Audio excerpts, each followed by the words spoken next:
Jokic trying to disrupt Rondo. He puts it in. Here's Davis, 4-3 in the win. Oh, it's good! Anthony Davis has won it for the Lakers!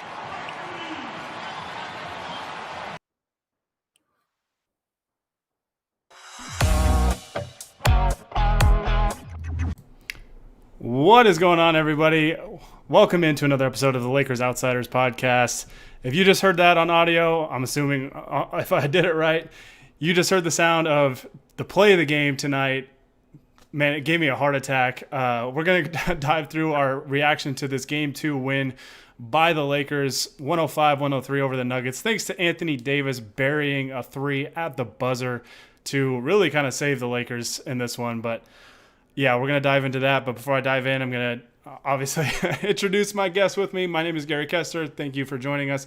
Hani Amadian is joining me today. Hani, is your heart still pounding, or have you kind of relaxed a little bit? I feel like I just ran a marathon. To me, honestly, I was the hardest worker tonight. I definitely played a much harder and difficult game than any of the athletes on the floor tonight, and I think I should get about the same level of recognition as Anthony Davis, I think we'll just give you a Popeyes chicken sandwich and call it a day. But yeah, no, absolutely crazy ending to that game. But before we do dive into that, guys, as always, if you like this pod, we're doing these live. We're recording these live on YouTube, on Twitch, and on Facebook. So be sure to like us on Facebook and subscribe to us on YouTube. You can also subscribe to UCast Studios as well. As always, these pods are always brought to you by UCast Studios. So subscribe to UCast Studios on YouTube, Lakers Outsiders on YouTube, and you can follow us on Twitch, twitch.tv/Lakers Outsiders. Man, yeah, let's just dive right on in. We'll get to the chat. So if you guys have any questions, we'll save those for the end. As frustrating as this game was, I don't know. I guess my first thought was, I felt like Denver delivered one of their best shots, and the Lakers still found a way to win. Am I crazy for thinking that? I think Denver is a good enough team that I wouldn't necessarily say this was their best opportunity. Plus, I would point to their last series against the Clippers. I don't remember exactly what game it was, but there was a game where they kind of lost in a similar sort of situation where it seemed like they were giving it all they had. And the Clippers ended up pulling it out. And that was kind of the moment where a lot of people were like, well, I guess the Nuggets are done. And obviously they came back from 3-1 to beat the Clippers. People forget that. So I wouldn't quite bury them yet. But we mentioned this on our last pod after the game one, where we kind of talked about how, the Lakers didn't really play all that well, but neither did the Nuggets. And we kind of talked about how a lot of things went wrong for Denver in that game one, and we expected them to be a lot better in game two. And I do think they were much, much better this game, offensively and defensively, although, they didn't score a ton of points, but I think their three-point shooting was a lot better for big portions of this game, although their percentage towards the end of the game kind of dropped. They also got to the line a ton. The free throw disparity last game was kind of a big storyline. This time it was flipped completely around.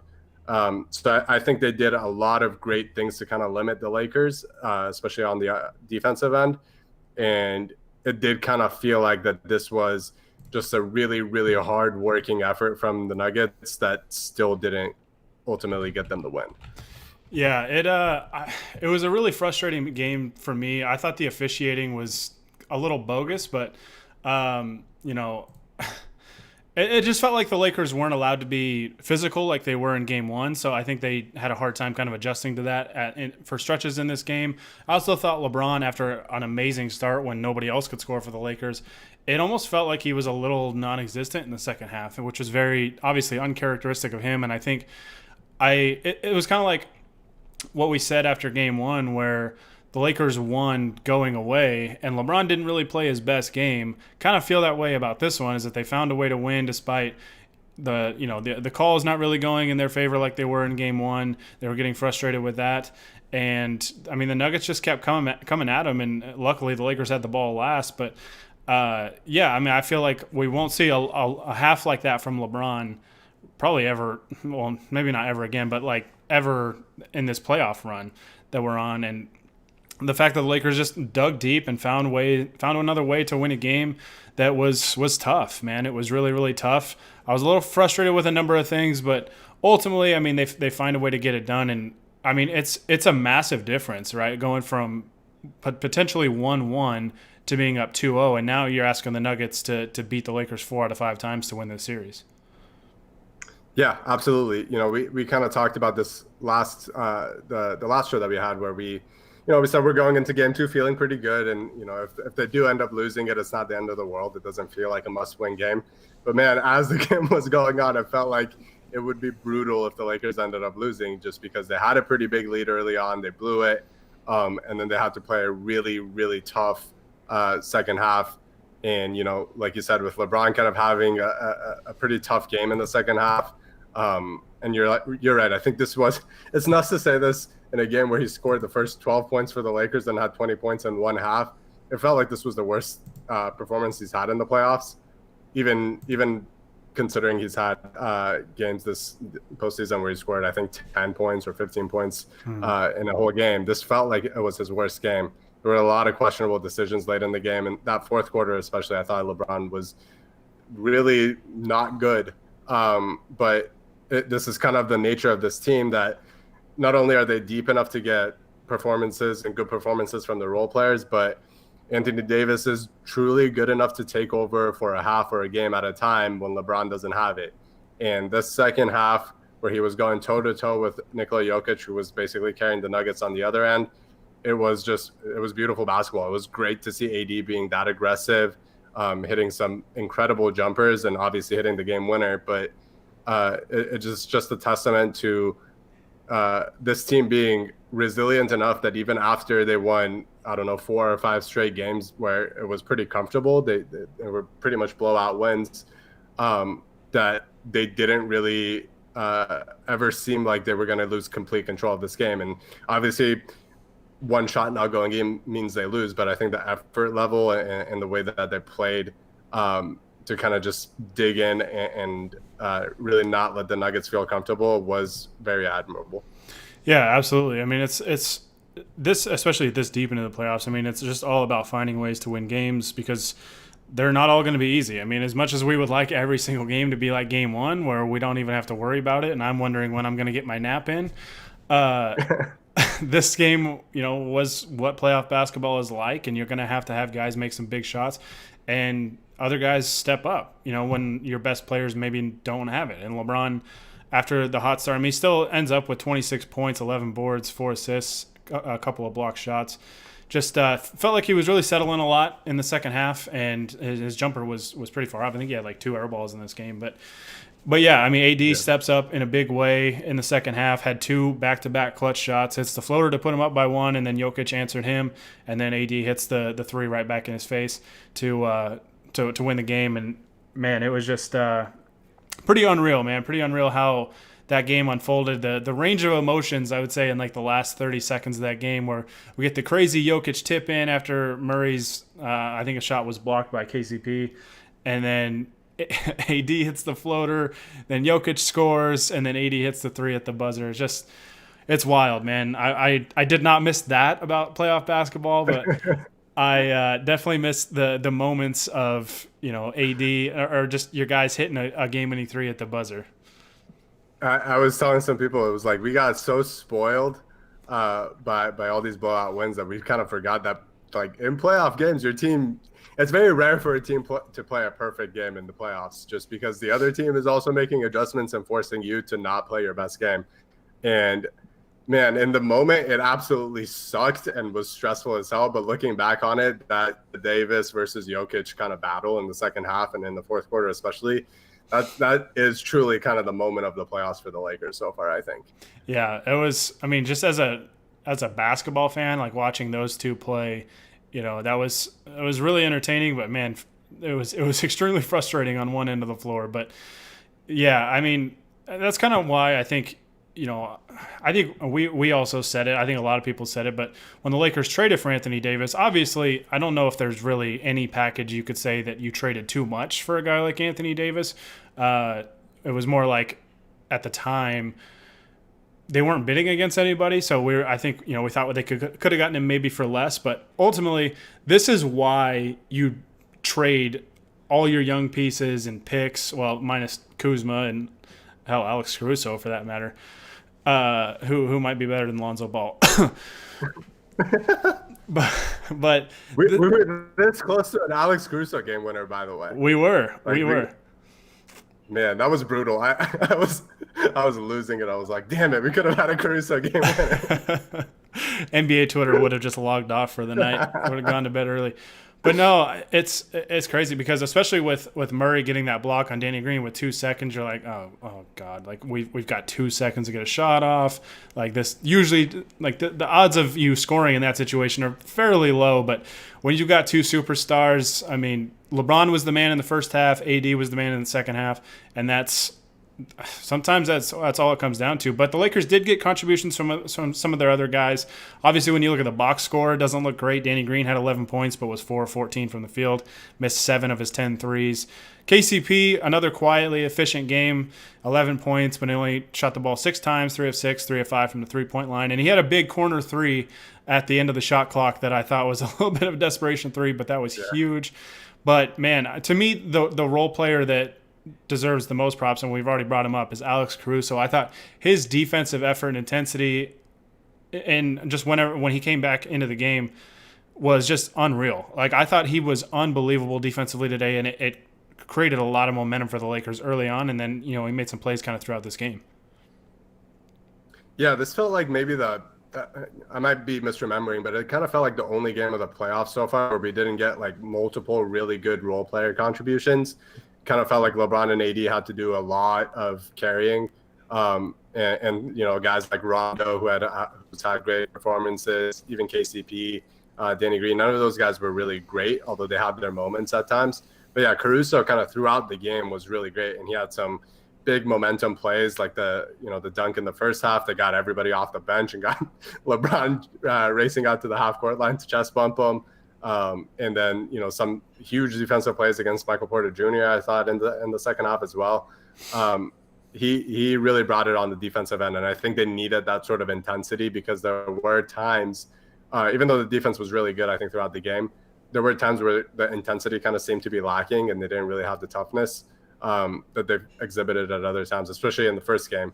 Maybe part of that was how the game was officiated relative to the first game, like you mentioned.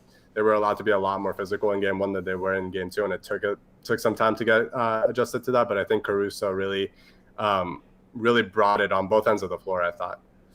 Yeah, I thought he was a game changer in this game, and I thought it would have been fitting if he would have hit that 3 that would have put the Lakers up by 2. Yeah. But the way it unfolded was even better. Yeah, it's just crazy, man. Just absolutely crazy. Like I said, the range of emotions in that game, the Lakers went up, I think, 16 at one point in the third quarter, and then just couldn't deliver the knockout punch until the last play of the game. But, yeah, just unbelievable stuff. They really had to scratch and claw in this game. And I think these are the types of wins that are going to make you a better team, I think. Going through these situations together and being forced to really execute in these situations and just, like I say it, I'll probably say it 100 times on this pod, but finding ways to win games. Like, I'll always believe that the good teams find ways to win games even when they don't play well. And I've seen a couple of people bring this up, and I saw somebody bring it up in the chat. That 3 from AD, I think, was in the same spot of that Brooklyn game right before the NBA went on lockdown, where he missed that shot. And this one, he buries it. I mean, it was nothing but bottom, all net. And his jumper, man, watching that replay and watching like Jokic try and like block that. I mean, Jokic is another big, like he's a 7-footer, 6'11". Yeah. And I mean, AD's jumper, I don't know how you really block that thing if he gets it up to the apex, because it's on that. I know Plumlee kind of blew an assignment there. I think he was trying to switch, even though he wasn't screened or anything. So there was some miscommunication there, but I'm not sure honestly what it mattered, because I thought Jokic defended it very well, and AD just hit it. Yeah. Sometimes you play good defense and there's just better offense, and a guy like Anthony Davis is a guy that's just a lot of times going to just give you better offense than whatever defense you play. Yeah, and it's kind of amazing. We went through this entire year, and one of the very big kind of points of concern about the Lakers was Anthony Davis's jumper was not good. Like, he was one of the worst volume jump shooters in the entire league this year based on his percentage. And this postseason, it's been the complete opposite. I don't know what changed, but the guy's just been on fire from both the mid-range and from three. And man, like literally any other player on the Lakers takes out a shot, Jokic is probably blocking it. That was how good his contest was. But AD is just a monster, man. You get a 7-footer running around a screen for a game winner, and he pulled off, and it's nothing but net. That's just incredible. I don't know how many other people in the entire history of the NBA with that sort of profile can do that. Maybe Dirk. Yeah. And that's it. Maybe KG. Yeah, I don't know. Yeah. Remember when people told us that they're kind of wondering how Anthony Davis would play in the playoffs? Yeah. I distinctly remember a certain person that I've brought up multiple times on this podcast saying he would be played off the floor against the Houston Rockets. It's so funny to me, especially this is his first Western Conference Finals, and people wondering, how's he going to play? Is he going to be able to handle the pressure, all this stuff? Like, there's a reason he's a top 5 player in the game right now. He's just unbelievable, and man, I remember at the time I was like, I thought maybe the Lakers gave up a little too much when they traded for him because I thought, they could have gotten him for less. I don't care. Like, they didn't give up enough, obviously. Yeah. He's shown multiple times this year that the Lakers still got away with highway robbery, getting Anthony Davis away from the New Orleans Pelicans. It's just unreal. Pelinka should be calling the Pelicans this offseason and being like, hey, you guys want a couple more picks for Anthony Davis? Like, you feel kind of bad about this. Just call him during the championship parade if we get a championship parade.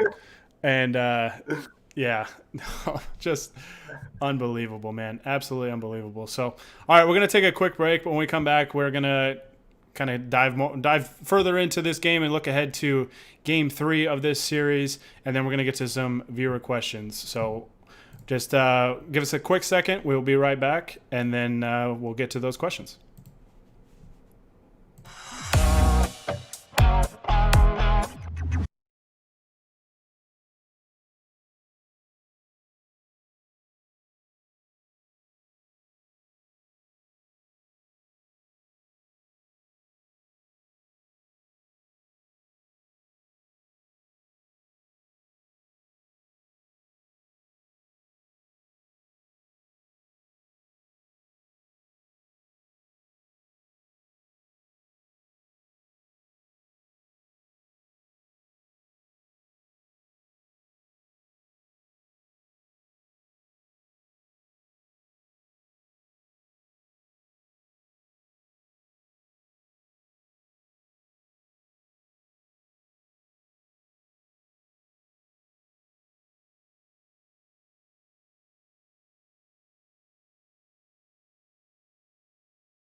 All right, we are back and diving into this game. I apologize if I'm stumbling over my words a lot on this pod. I feel like I am.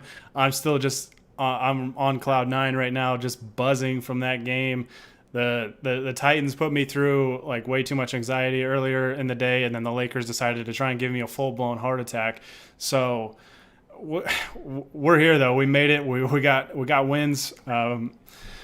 Just crazy stuff, man. I still am just kind of at a loss for words for how that game played out. But yeah, it's like I said earlier, it's a huge difference, right? Like going from being up 2-0 to just being up 1-1.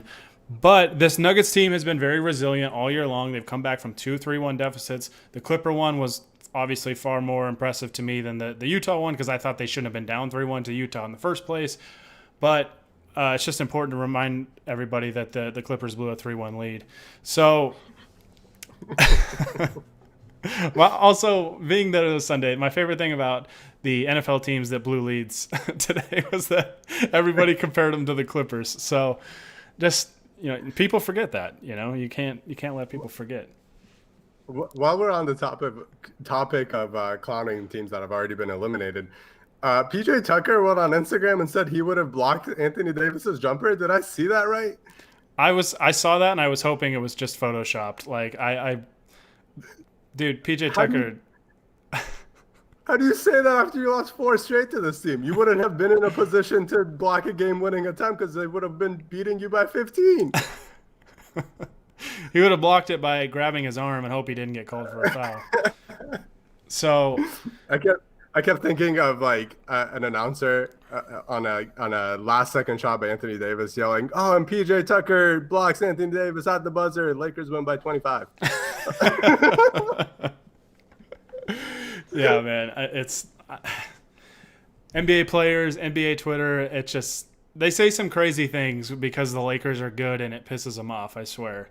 Like I've seen some crazy takes formulate because they're just very angry that the Lakers are good.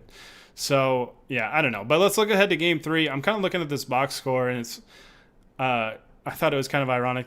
I mean, we always point to these numbers, and I always just seem to notice them especially when the Lakers are wearing their Mamba jerseys. But the Nuggets shot 8 of 24 from the 3-point line tonight. It always seems to be an 8 and 24 reference somewhere when they wear these jerseys, and it's pretty crazy.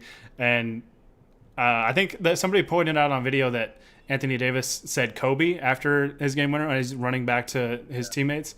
So that's pretty cool stuff, man. Yeah, just. I mean, I'm obviously, for those of you that are watching this and not listening to the pod after the fact, wearing my Kobe Lower Merion jersey because the Lakers wore their Mamba jerseys tonight, and we had to channel that energy to come up clutch and come up with a big win and get the Lakers only 2 wins away from the NBA Finals and 6 from an NBA championship. But let's look ahead to Game 3. Obviously, the Nuggets get Jokic and Murray playing pretty well. I mean, Murray was 8 of 19. I think he was 7 of 12 at one point. So the Lakers really kind of put the clamps on him. But he was plus 16 for the game. Jokic had 30 points on 9 of 20 shooting.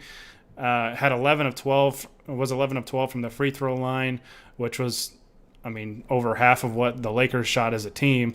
But yeah, obviously the Lakers are going to have to adjust, I think, to the physicality. I thought they tried to be really physical again today, and they got called for it a lot more.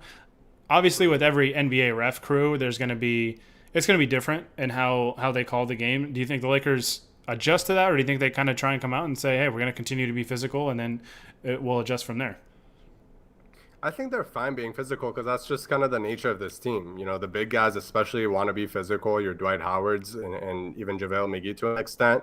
They want to be physical with these guys. But I also don't think that they necessarily care about Jokic going off and scoring a ton of points. Because this might be kind of reductive, but, Jokic scores 30 points, way more than, he usually wants to score. He doesn't really want to have 30-point games. And Denver also has one of their probably lowest scoring games of the playoffs. They only score 103 points total. I think the Lakers are kind of fine if Jokic is being the guy that has to beat them, as long as they can kind of hold the role players and Murray to a pretty reasonable amount of scoring, which they did today. Like you said, Murray was kind of going off in the first half, but in the second half they did a much better job defending him. But I think the physicality is more in terms of just trying to really bother Jokic. It's not even about necessarily keeping him from scoring, which obviously is important. You don't want to give up easy points, but just pissing him off, making him bothered, getting him in foul trouble like they did in Game 1, and just kind of having his mindset be more towards, yelling at the refs to call fouls rather than being focused on the actual game. I think the Lakers are pretty set in their ways of how they want to guard him. I don't think they're really going to be changing that much throughout the rest of the series. Yeah, I mean, one thing that I would do, I'd like to see the Lakers adjust to in Game 3 is try not to switch as much with Jokic, because there are way too many instances where you'd get a guy like Caruso or KCP guarding Jokic, and that's going to be problematic because then you do typically have to send a double at him, and then with his passing ability, usually that's when he kind of picks you apart. And I think that's kind of how he wants to play. But yeah, that's the big adjustment for me is try not to switch as much on Jokic. But I'm leaning towards, I don't know if he starts Game 3, but I think Dwight Howard has to get more than 13 minutes. I was kind of a little confused at some of the rotation. I mean, he did have 5 fouls, but I thought he should have played more than 13 minutes tonight. Yeah, it was kind of interesting. Both him and Markieff Morris, I was kind of I do want to know what Vogel's mindset to that was. Like you said, Howard only played 13 minutes. Keith only played 9 or 10. And I do think it might partially be because I don't think either of them really had great games, and part of it might have been the foul calling by the refs and not being able to play as physical as they did in game 1. But I do think that, Dwight has been such a good matchup against Jokic defensively that it makes a lot of sense to at least mirror a lot of Jokic's minutes with Dwight. And to Vogel's credit, he did. Dwight, I think, only played when Jokic was also on the floor. But I think he could serve to get a few more minutes.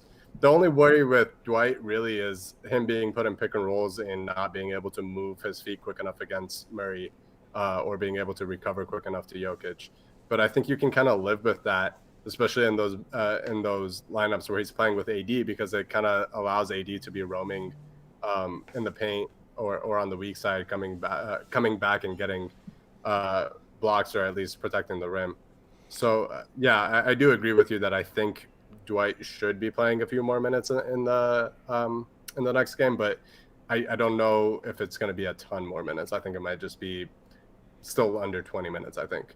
Yeah, I would like to just see him get some more minutes, because I think he's been good when he's been able to get out there. He was plus 10 again in this game, which maybe plus or minus didn't mean a whole lot in this game because Rondo was plus 6, and I didn't think Rondo was very good today. But I would like to see him get more minutes. I like seeing Caruso get 29 minutes, considering how he played, especially defensively, and he hit some big shots for the Lakers as well. So yeah. I don't know if they switch up the starting lineup. I doubt they do. I wouldn't be surprised. And if it was my decision, I would probably switch it up and go with Dwight to start and just put him on Jokic from the get-go. But they might be worried about him getting in foul trouble, so I could understand that as well. But yeah, that was kind of my takeaway watching it. Was like, I was wondering, why is Dwight not coming in? And then as soon as Jokic came back in the second quarter, that's when Dwight finally entered the game. So I think it was like, we're going to let AD and JaVale kind of handle him in his first shift. And then once he comes back in the second quarter, that's when we'll put Dwight in the game. So I see kind of what Vogel was doing there. I would just like to see Dwight get even a few minutes when Jokic isn't on the floor, because I think he can be pretty effective when Plumlee is out there and can really clean up on the glass and do some nice things defensively, because Plumlee is really not a guy that's going to stretch the floor or anything. So the defensive coverage is going to be a little bit different when he's out there versus Jokic. So, all right, let's dive into these questions. I'm going to try to get to all of these. Thank you guys so much, as always, for chiming in. I love it when our chat's going off. Obviously, this is a crazy game to do one of these after, but yeah, it's just fun talking about this. I missed these kind of playoff wins. I really, really did, even with the heart attack that comes right before it. So let's see. Clippers would have choked. Yes, they would have. We've seen that, and I just want everybody to remember that the Clippers blew a 3-1 lead.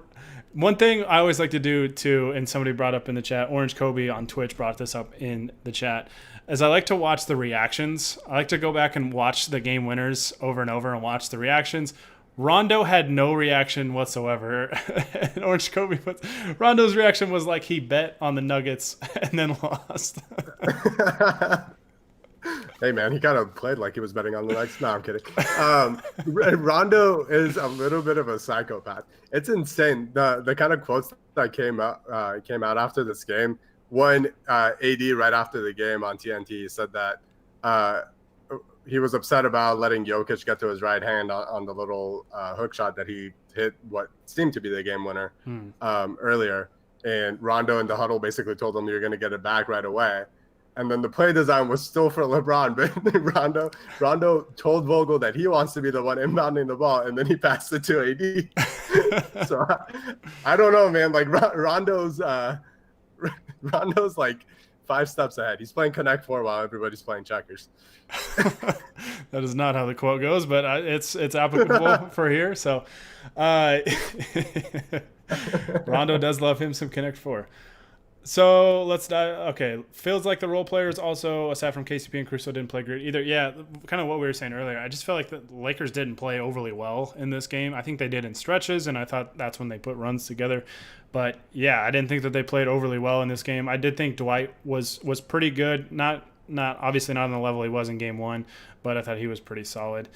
Should the Lakers keep doubling when the Nuggets get the Jokic switch? We talked about a little bit ago about not switching that, but when they do, I mean, you kind of have to throw a double, right? Depending on who it is. Maybe if it's like a Danny Green, like a bigger wing type, maybe you don't send a double. But if you get a guy like Caruso or KCP on him, you kind of have to. I also kind of wish I think they should be at least more creative on how they're doubling Jokic, which I know it's easier said than done because you got a almost 7-foot dude on like 6'3" guard. He's gonna be able to back him down pretty quick and get a bucket. But they do a lot of doubling one pass away and just kind of trying to trust those rotations. And when it's like a guy like Jamal Murray dropping the entry pass and he's just standing right there wide open for a 3-pointer when you're doubling off of him, I don't think that's good defense. So I would love to see them maybe switch it up and bring the guy from the opposite corner to kind of try and double Jokic on the baseline. Just give him different looks and make him kind of think about it more than just making simple passes that he's obviously really, really good at making.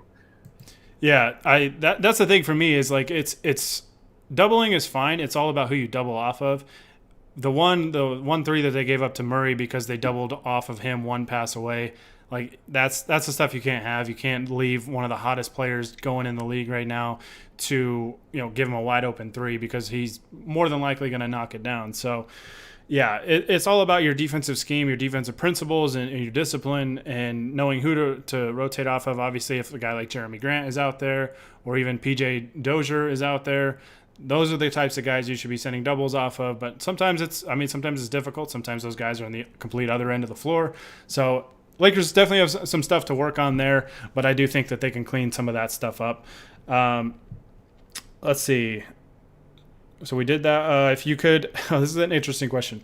And Bevers, I'm sorry I didn't play well today. My offensive line let me down.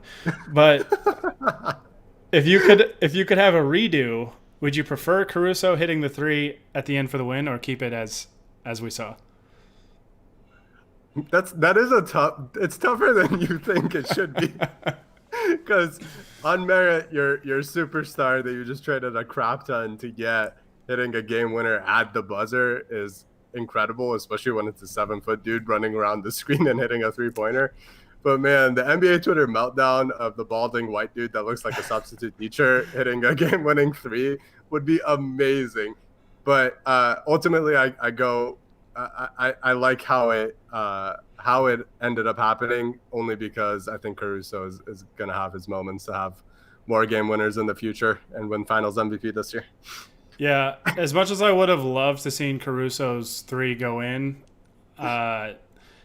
Davis hitting the 3 at the buzzer where there was no time and we didn't have to worry about the Lakers getting a stop, where stops seemed to be kind of a struggle there down the stretch of that game. Yeah, and I wouldn't change anything about this game. As awesome as it would have been for Caruso to hit the game-winning 3, it was perfect. It was perfect as is. If it ain't broke, don't fix it. Exactly. Did you see THT almost die celebrating with AD? I did. I noticed that right away. Yeah. I immediately was like, "Who is that?" And I was like, "Oh no, we just broke the rookie." It's because he's in a polo, so he looks like he's a coach, and it's like, oh my god, I hope he didn't kill Phil Handy. But no, that was amazing. That's so funny. And luckily, THC gave us an update through Twitter. He said, "LOL, I'm good," or "I'm cool," or whatever he said. But seems like he's okay. He said that the knee that he got from Anthony Davis energized him. Which means THC's going to get minutes next game, and he's going to score a Euro around Jokic or something. We gotta save THT, especially if we go up 3-1. Just put THT in, and that's going to shut it down real quick. But yeah, no, I did notice that, and I died laughing at rookie. You got to learn how to. He's got to learn the ropes a little bit. You got to learn how to handle those situations, and he'll get there. But it was definitely a learning experience for him. I'm glad to see he's okay though. You got to turn midair so it's shoulder first, not just straight into the dude's knee. Like I said, he'll learn. All right. If you had to give LeBron a grade for tonight's game, what would it be? Um, maybe like a C minus. I don't want to be like super harsh on him because the first half, it kind of felt like I think it was game 2 against the Rockets where he had a huge first half because he was just like keeping the Lakers in the game. It kind of felt the same way, even though the Lakers had the lead the entire first half. It kind of felt like he was just keeping them in the game because the offense was really struggling. Guys were not hitting shots at all. They were missing a ton of layups as well. But that fourth quarter really was like a really poor performance for LeBron, and it was absolutely, I think, his worst game of the postseason. I wouldn't be too harsh on him because he was phenomenal in the first half, but by his standards, it really was not a good performance at all. Yeah, definitely.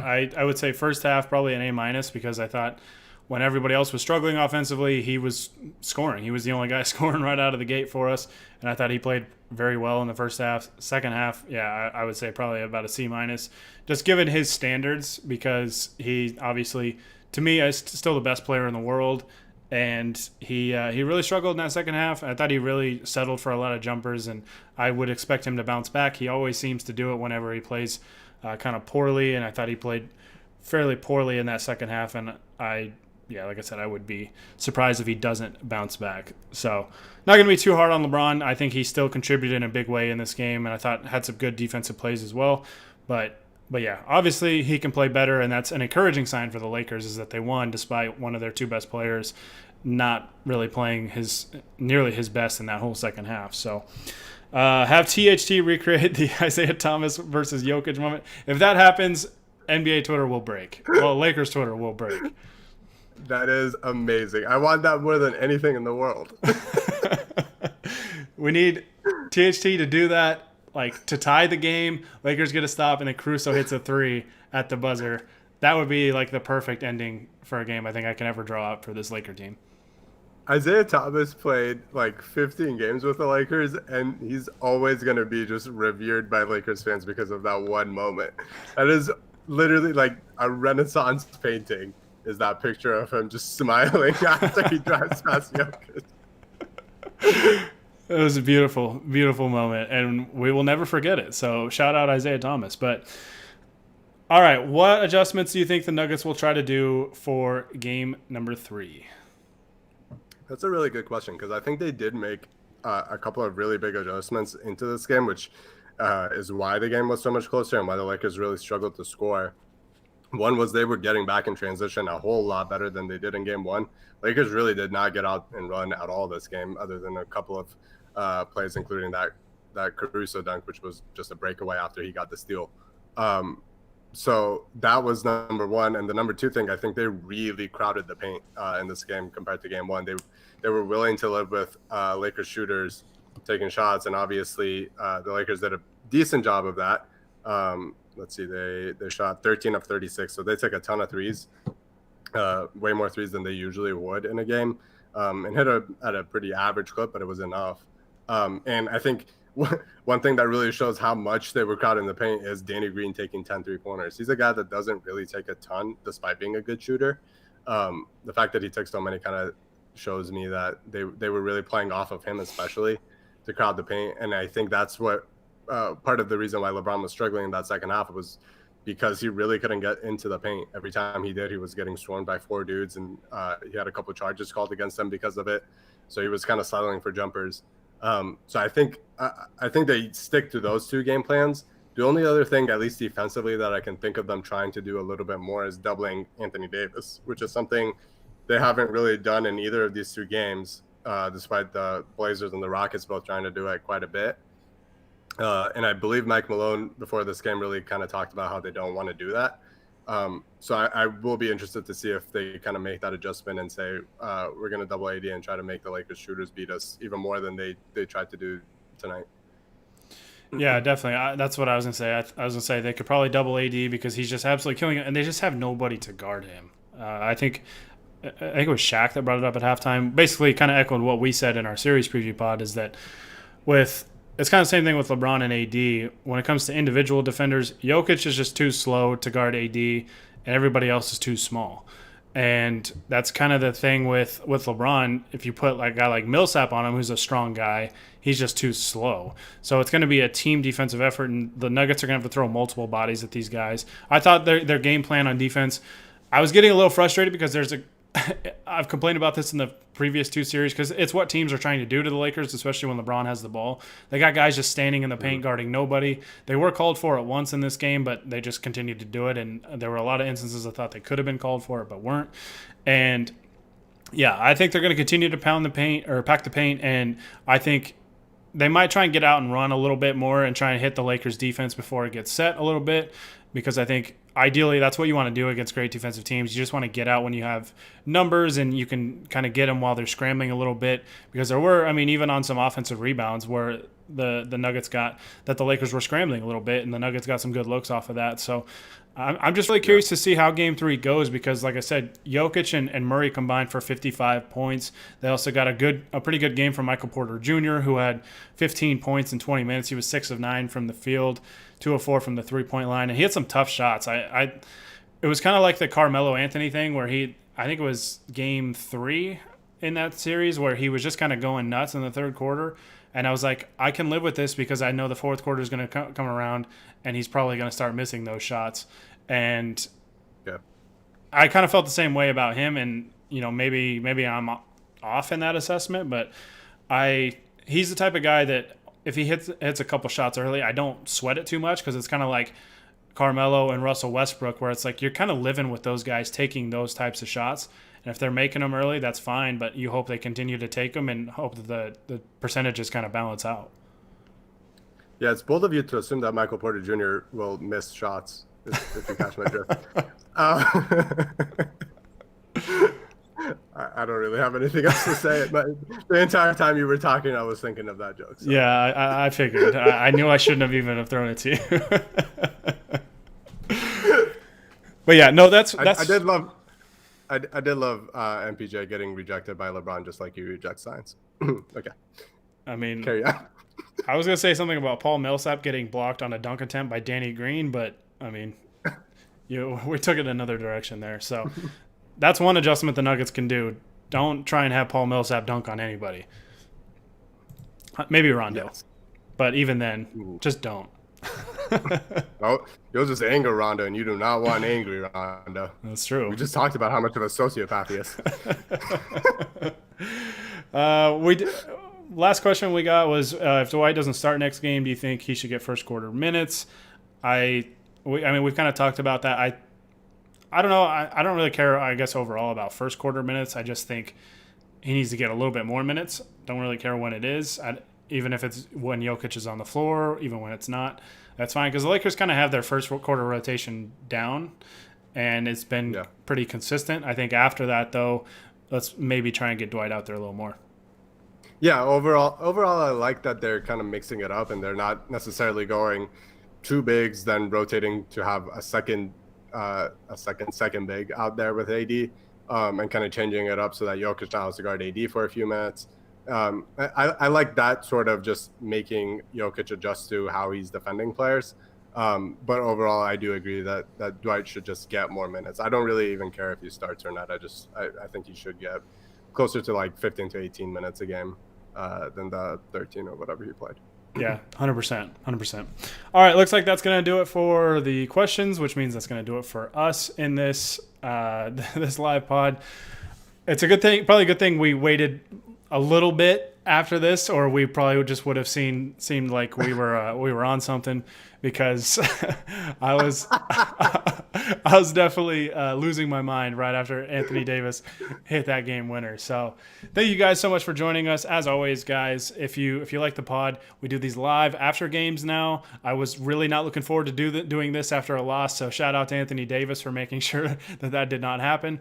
But we're always doing these live on Twitch, twitch.tv/Lakers Outsiders. Be sure to follow us there, and you can subscribe to us on YouTube, and we'll be live there as well. And like us on Facebook. We'll also be streaming there as well. All three of those. So you got plenty of avenues to check us out live after these post-game pods. And jump in, and there's lots of ways for you to get in the chat and ask us a lot of questions and stuff like that.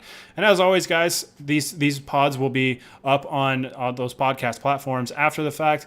So Apple Podcasts, Podbean, Spotify, wherever you get your podcasts, they'll be up there. And you can also check UCast Studios as well. And as always, you can follow me on Twitter at Gary Kester. You can follow Hani on Twitter at HONIAHM. For those of you that are watching, it's up on the screen now. So no excuse. Go follow Hani. You don't have to follow me if you don't want, because I tweeted a lot about the Titans. But there you go. You got it, Hani. It's hard to tell because I'm watching the stream, but it's on a delay, so I can't actually see my fingers when I do that. But so yeah, be sure to follow us on all our socials. You can follow Lakers Outsiders as well on Twitter and Instagram, just at Lakers Outsiders. Go like us on Facebook, and of course, you can get all of our content up on LakersOutsiders.com. All right, we're getting out of here until Tuesday. Right? Tuesday is Game 3. There's no game tomorrow. The NBA is finally allowing the West to catch up to the East because the Nuggets can't seem to win any of their series in under 7 games. But yeah, no game tomorrow. We're back at it on Tuesday. We will be back here again. So be sure to tune in after the game. Hopefully we're talking about a 3-0 series lead for the Lakers, and hopefully they'll be on the doorstep of getting into the NBA Finals. So until next time, though, thank you guys so much for listening. But we're going to get out of here. So until next time, this is Gary Kester with Hani Amadian and the Lakers Outsiders, signing off. shout out to Lakers, Nuggets, and Nevada Wolfpack legend JaVale McGee.